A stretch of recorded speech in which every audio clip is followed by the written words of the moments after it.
여러분 안녕하십니까. 2월 16일 월요일 넘치는 우리 교회 매일 묵상 시작하도록 하겠습니다. 오늘 본 말씀은 요한복음 6장 1절부터 15절까지 말씀입니다. 명절 잘 지내고 계시죠? 오늘은 까치의 설날이고요. 내일은 우리의 설날입니다. 어디 계시든지 간에 하나님의 은혜와 평화 가운데 살기를 원하고 또 서로 용서하고 용서받는 그런 은혜의 시간들이 많아지기를 함께 기도하도록 하겠습니다. 어제까지 예수님이 계셨던 곳은 예루살렘이었습니다. 예루살렘에서 바리새인들과 논쟁하고 또 여기 요한복음에 기록되어져 있지 않은 이 마태마가 누가복음에 나와 있는 많은 이야기들과 많은 또 말씀들과 많은 선포들이 있었겠죠. 요한은 이제 그런 것들을 자세하게 기록하지 않아요. 왜냐하면 이미 마태마가 누가복음이 있는 상태에서 요한복음을 썼기 때문인 거죠. 근데 요한은 어느 때 더 많이 집중하냐면 저기 뒤쪽에 예수님께서 잡히시기 전날 일주일 동안의 행적을 굉장히 길게 기록합니다. 이게 요한복음의 특징이기도 하거든요. 그러니까 이 시간들이 장소들이 듬성듬성했다고 해서 예수님이 아무것도 안 한 것이 아니라 그런 내용들은 마태마가 누가복음을 참고하라라고 하는 이 요한의 어떤 무언의 메시지라고 보시면 됩니다. 근데 오늘 이제 어떤 사건이 나오냐면 오병이어 사건이 나오거든요. 오병이어는 떡 5개와 떡 5개와 물고기 2마리로 5,000명을 먹이신 5,000명 이상의 사람들을 먹이신 이 사건을 말하는 거거든요. 그러니까 믿는 사람, 오랫동안 믿은 사람들은 오병이어 하면 다 알아요. 그런데 교회를 안 다닌 사람들이나 적게 다닌 사람들, 성경을 처음 읽는 사람은 오병이어라고 하면 아니 오병이어가 뭐야? 라고 이야기하죠. 왜냐하면 우리가 떡 5개와 물고기 2마리를 오병이어라고 이야기를 하진 않거든요. 떡 5개, 물고기 2마리라고 이야기하는 거죠. 병자가 떡병자고요. 어자가 물고기 어자란 말이에요. 그래서 5개의 떡과 2마리의 물고기 해서 오병이어의 기적이라고 부릅니다. 마태, 마가, 누가, 요한 복음 중에서 예수님의 기적들이 굉장히 많은데 그 4개의 복음서에 공통적으로 다 들어가 있는 기적은 이 오병이어 하나밖에 없습니다. 그만큼 이 오병이어가 제자들에게 특별했고 아주 놀라운 일이었다라는 것이죠. 여러분 생각해 보십시오. 남자만 5,000명이거든요. 남자만 5,000명이면 대략 한 2만 명 정도 생각한다라는 거예요. 2만 명 정도의 사람들이 아무것도 없었는데 갑자기 밥을 배부르게 먹었어요. 놀라운 일이 안 놀라운 일이에요. 놀라운 일이죠. 제가 만약에 그런 기적을 행했다 생각해 보십시오. 여러분들 어떻게 반응하겠습니까? 지금 그 얘기인 거예요. 한번 살펴보도록 하겠습니다. 1절에 보면 그 후에 예수께서 디베라의 갈릴리 바다 건너편으로 가심에 이렇게 얘기합니다. 그 후라는 것은 예루살렘에서 사역을 마치시고 바리새인들과 변론하고 다시 어디로 올라오셨냐면 갈릴리로 올라오신 겁니다. 예수님께서 남쪽에 있는 유대 그리고 북쪽에 있는 갈릴리 지방 여기 왔다 갔다 하시면서 계속 사역들을 하셨다라는 것이죠. 갈릴리 지역에 있었던 이 디베랴라고 하는 도시가 있는데 이 디베랴는 황제였던 티베리우스를 기념하기 위해서 분봉왕이었던 안티파스가 지었던 계획 도시입니다. 이 도시를 하나 지어놓고 황제에게 이거 황제 이름을 따서 지었어요 라고 이렇게 이야기했던 이 계획 도시가 디베랴인 거죠. 이 디베랴 지역에서 갈릴리의 이 호수를 끼고 여러 가지 사역을 하시다가 사람들이 하도 많이 오니까 호수 건너편으로 가셨어요. 그 지명은 베세다입니다. 그래서 이 오병이어는 베세다 들판에서 일어난 사건이거든요. 그렇게 베세다 들판에 사람들이 모여 있는데 사람들이 너무너무 많이 모이는 거예요. 그렇지 않겠습니까? 병도 고쳐요. 또 좋은 말씀도 해주세요. 그분이 그리스도 메시아라는 소문도 있어요. 그러니까 직접 확인해 보고 병도 고치고 말씀도 듣고 이러기 위해서 정말 사람들이 인산인해처럼 모인 겁니다. 여러분 말이 2만 명이죠. 2만 명 한번 모아놔 보십시오. 얼마나 큰 인원인지 아십니까? 이 사람들이 무슨 뭐 질서 지키는 질서 요원이, 보안 요원이 있어요. 무슨 뭐 행사 도우미가 있어요. 아무것도 없이 그냥 각자 자기 마음대로 걸어오고 있는 중인 겁니다. 2만 명이나 되는 많은 사람들을 놓고 예수님께서 그들에게 말씀을 전하기 시작하십니다. 그런데 한참 지냈는데 저녁 시간이 된 거예요. 그래서 이 사람들을 어떻게 먹일 건가를 물어봅니다. 제자들한테요. 얘들아, 이 많은 사람들을 어떻게 먹이면 좋겠니? 라고 이야기하니까 빌립이 나서서 이렇게 얘기합니다. 7절에 보면 빌립이 대답하되 각 사람으로 조금씩 받게 할지라도 200데나리온의 떡이 부족하리다. 이렇게 이야기합니다. 200데나리온어치를 사도 모자랄 판입니다. 라고 이야기를 합니다. 200데나리온이 오늘날로 치면 어느 정도 돈이냐? 1데나리온, 한 데나리온은 그 당시 노동자의 품삯이었습니다. 오늘날 하루 최저 임금으로 해가지고 계산하면 약 8만 원이란 말이에요. 그러니까 8만 원이 200데나리온이니까는 8만 원 그 합치면 얼마? 계산은 얼마예요? 1,600만 원 정도 되더라고요. 그러니까 1,600만 원 정도는 있어야 최소한 이 사람들을 먹일 수 있습니다. 라고 빌립이 계산을 한 거예요. 참 빌립이 이 수에 밝았던 사람인 것 같습니다. 2만 명쯤 모였는데 그렇게 하려면 이 계산이 쉬워요? 안 쉬워요? 쉽지 않죠. 근데 딱 한 번에 보고 이 정도 사람이면 한 1,600만 원 정도, 2,000데나리온 정도 필요하겠는데 라고 이야기를 하고 있습니다. 예수님이 2,000데나리온이 있었는지는 모르겠어요. 200데나리온이 있었는지 모르겠습니다. 그런데 아마 빌립은 없었다고 판단을 했기 때문에 이렇게 얘기하겠죠. 예수님, 200데나리온 있어도 모자랄 것 같아요. 라고 이야기하는 겁니다. 근데 현실적으로 보면 200데나리온이 있다 칩시다. 그러면 1,600만 원치 떡을 어디 가서 구할 건데요? 하루아침에 1,600만 원치 떡을 구할 수 있습니까? 오늘날처럼 기계로 대량으로 찍어내도 1,600만 원어치 떡은 쉽게 구할 수 있는 떡이 아닌데 얼마나 많은 이 양일 텐데 그걸 하루아침에 구하냐고요.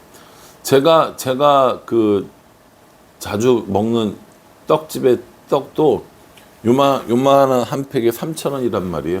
그걸 1,600만 원치 산다고 생각해 보십시오. 얼마나 많은 양이겠냐고요. 근데 그걸 하루아침에 할 수 있냐고요. 못 한다고요. 기계를 밤새 돌려도 며칠은 해야 1,600만 원어치를 살걸요. 그러니까 이 당시 어떻게 구하냐고요. 안 된다고 그러는 거예요. 불가능하다고 이야기합니다. 예수님께서 이 사람들에게 어떻게 할까 뭐 이렇게 하고 있는데 베드로가 베드로의 형제 안드레가 한 아이가 준 보리떡 5개와 물고기 2마리를 가지고 옵니다. 어떤 한 아이가 사람들이 먹을 게 없어서 고민하니까 아마 안드레에게 그걸 줬나 봐요. 이거 나눠 먹으면 좋겠어요 라고 줬겠죠. 그러니까 안드레가 그걸 예수님께 가져온 겁니다. 예수님, 어떤 아이가 보리떡 5개와 물고기 2마리를 줬는데 여기 있습니다. 근데 이거 가지고 뭘 할까요? 라고 이야기를 하는 거죠.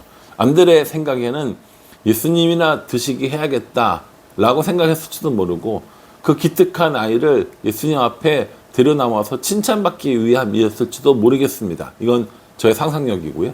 어쨌든 간에 안드레가 그렇게 갖고 오니까 사람들을 다 앉게 하라고 하시고 11절에 예수께서 떡을 가져 축사하신 후에 앉아있는 자들에게 나눠주시고 물고기도 그렇게 그들의 원대로 주시니라 이렇게 얘기합니다.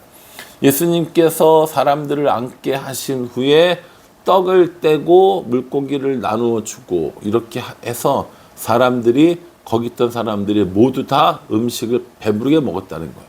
남아 있었던 그 음식을 다 먹고 남은 빵을 모아봤더니 12바구니가 되었다라고 이야기하는 거죠. 그러니까 그 양이 어마어마해요, 안 해요? 어마어마하죠. 오늘날 우리가 이러한 기적을 이렇게 경험했다면 아마 그 기적을 베푼 사람을 우리는 정말 구세주로 정말 세상에 이런 사람이 없어 정말 따르고 이럴 거란 말이죠. 이 유대인들도 마찬가지였어요. 예수님의 이런 능력을 봤어요. 그러니까 어떻게 합니까? 와, 이분이야말로 우리가 기다리던 그 선지자야. 우리를 구원해 주려고, 우리를 인도해 주려고, 우리를 해방시켜 주려고 하는 그 선지자야. 라고 그렇게 생각한 겁니다. 14절에요. 그 사람들이 예수께서 행하신 이 표적을 보고 말하되 이는 참으로 세상에 오실 그 선지자라 하더라. 이렇게 얘기합니다. 예수님을 향해서 이제는 뭐라고 얘기합니까? 우리가 구약 성경에 내내 기다려오던 그 선지자야 라고 이야기를 하는 거죠. 여러분, 우리가 앞에서 살펴봤던 게 뭐였어요? 5장 마지막에 예수님이 자기 자신을 이렇게 변론하잖아요. 요한이 증거하고 하나님이 증거하고 성경이 증거한다. 이렇게 얘기해도 바리새인들이 믿어요, 안 믿어요? 안 믿는 겁니다. 그런데 이 오병이어 사건 한 방으로 사람들이 바로 그 선지자, 우리가 지금까지 기다려왔던 메시아 그리스도임을 믿고 고백한 겁니다. 근데 문제는 뭐냐면 이 사람들의 동기가 순수하지가 않은 거예요. 이 사람들의 동기가 순수하지 않았습니다. 15절에 보면 그러므로 예수께서 그들이 와서 자기를 억지로 붙들어 임금으로 삼으려는 줄 아시고 다시 혼자 산으로 떠나 가시니라. 이렇게 얘기합니다. 사람들이 예수님을 왜 열렬히 환영했습니까? 사람들이 예수님을 자신들의 임금으로 삼으려고 했기 때문입니다. 이제 예수님만 있으면 로마의 압제에서 벗어나는 건 아무것도 아니에요. 여러분, 로마의 압제에서 벗어나는 게 어려워요? 오병이어가 어려워요? 오병이어가 훨씬 더 어려울걸요? 그러니까 이 사람들 보기에는 이제 됐어. 이제 그 선지자가 왔어. 우리의 구원자가 왔어. 이 사람을 왕으로 삼으면 우리는 이제 이 로마의 압제에서 벗어날 수 있어. 뿐만 아니라 일하지 않아도 먹고 사는데 문제가 없어. 이렇게 되는 거야. 그러니까 이 임금 삼으려고 했고 예수님께서는 이 일을 아시고 그래, 내가 바로 세상의 구원자라고, 내가 너희들의 임금이라고 이렇게 하시지 않고 따로 도망치듯이 제자들은 다시 가버나움으로 보내고 예수님은 혼자 산 위로 올라가십니다. 참 예수님의 이 오병이어의 능력을 볼 때마다 저는 항상 뭘 묵상하냐면 오병이어를 이렇게 이루신 것도 대단하지만 저는 이 인기에 영합하지 않고 예수님께서 산에 혼자 기도하러 가신 게 더 놀랍다고 생각합니다. 저는 그렇지 않거든요. 교회에서 무슨 행사를 하거나 일을 마치면 잘 끝나면 어때요? 뿌듯해요. 너무 좋아요. 그래서 사람들과 축하하고 격려하고 잘했다고 그러고 밥 먹으러 가고 고기 구워 먹고 저는 주로 이런단 말이에요. 근데 예수님께서는 사람들의 인기에 영합하지 않으시고 따로 혼자 산에 가셔서 기도하시는 모습을 보여줍니다. 사람들이 열렬히 환호했습니다. 열광했습니다.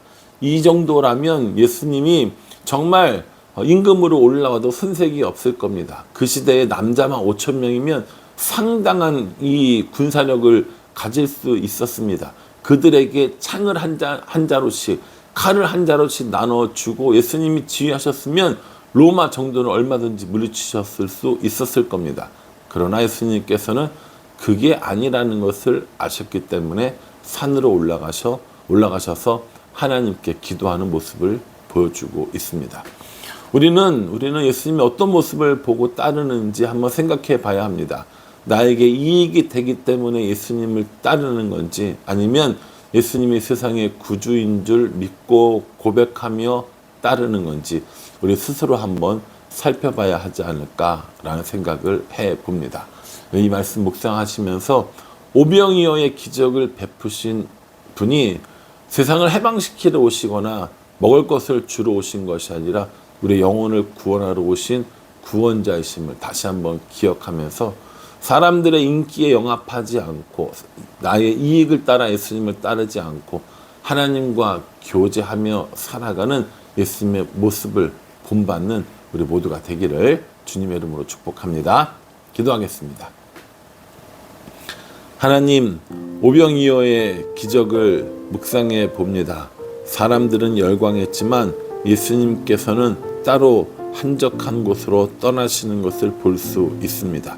인기에 영합하지 않고 이익을 위해 따르지 않고 하나님과 교제하며 살아가는 예수님의 모습을 우리도 본받을 수 있도록 은혜 베풀어 주시옵소서. 예수님의 이름으로 기도합니다. 아멘. 예, 이 말씀 묵상하시면서요, 오늘 하루도 즐거운 마음으로 예수님과 동행하는 우리 모두가 되기를 간절한 마음으로 기도하겠습니다. 명절 건강하게 안전하게 잘 지내시기를 계속해서 기도하도록 하겠습니다. 감사합니다.